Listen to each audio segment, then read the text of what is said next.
السلام علیکم ورحمۃ اللہ وبرکاتہ۔ چلہ ہندی زبان کا لفظ ہے، اردو میں مستعمل ہے،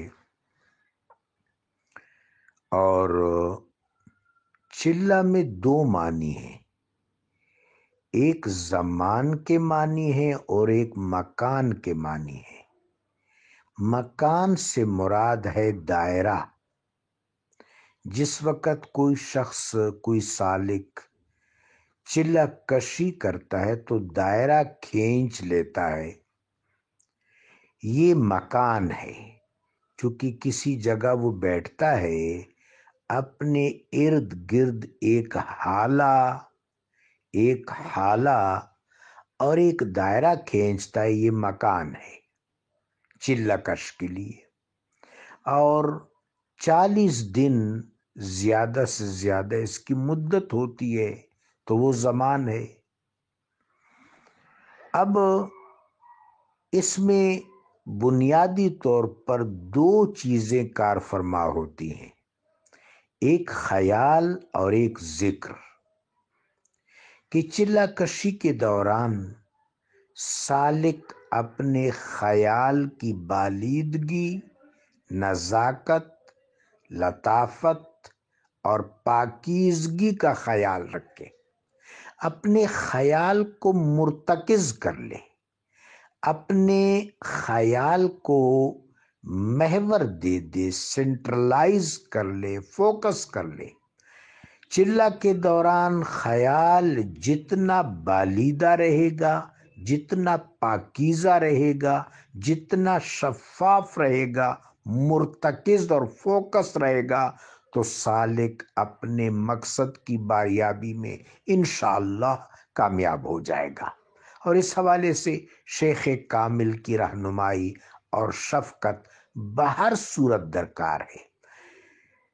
اہل علم نے لکھا ہے کہ اللہ تبارک و تعالی جل شانہ کی نظر قلب مصطفیٰ پر ہے، اور قلب مصطفیٰ سے تمام تشنگان علم و ہدایت کو فیض نصیب ہوتا ہے۔ تو مرشد کامل پر نظر ہوتی ہے حبیب پاک صاحب لولاک صلی اللہ علیہ وسلم کی، اور پھر مرشد کی نظر اگر سالک پر ہو تو سالک کے کامیابی کے امکانات روشن ہو جاتے ہیں۔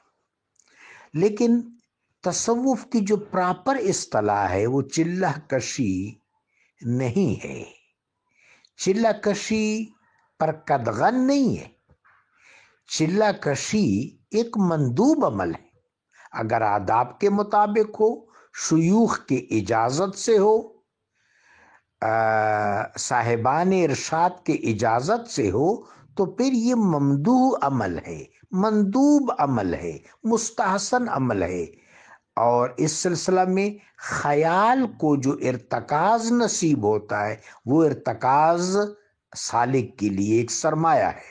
لیکن جہاں تک تصوف کی پراپر اصطلاح ہے وہ مراقبہ ہے۔ ابتدا میں جب الانابہ سے یعنی انابت سے سفر شروع ہوتا ہے تو آگے راستے میں بڑی منزلیں ہیں، ادب ہے، محبت ہے، عقیدت ہے، ارادت ہے، پھر مجاہدہ ہے۔ آپ کے علم میں ہے کہ مجاہدہ میں اعمال تکلف کے ساتھ ہوتے ہیں، اور جس وقت آدمی مجاہدہ کی منزل سے، اس پڑاؤ سے، اس مقام سے آگے گزرتا ہے، بشرطے کہ مجاہدہ میں اس کو شباب میسر آ جائے، مقام میسر آ جائے، یعنی حال کا استحکام میسر آ جائے۔ وہ جب محل مراقبہ میں دخیل ہوتا ہے تو مراقبہ کیا ہے؟ مراقبہ وہ عمل ہے جس میں چیزیں تکلفاً نہیں ہوتی، اشتیاقاً ہوتی ہیں، ان میں ایک حلاوت محسوس ہوتی ہے، ایک ذوق محسوس ہوتا ہے، ایک تلذذ محسوس ہوتا ہے سالک کو۔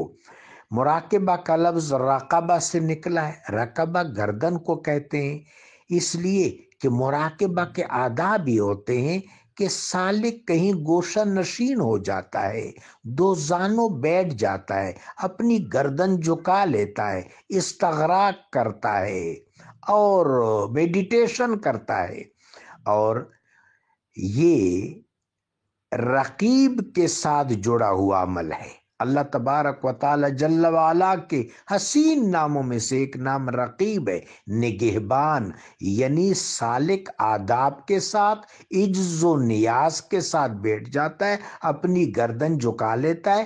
گردن جھکانے کا مطلب ہے کہ انتہائی ادب اختیار کرتا ہے، منکسر ہو جاتا ہے اور اپنا آپ اپنے رب کو سونپ دیتا ہے۔ تو اللہ تبارک و تعالی جو رقیب ہے، نگہبان ہے، اس کی نگہبانی فرماتا ہے اور اس پر الطاف عمیم کی بارش کر دیتا ہے۔ اس چیز کا نام مراقبہ ہے۔ مراقبہ میں سالک کو اعمال یا اشغال تکلفاً نہیں کرنے پڑتے، بلکہ وہ تلذذاً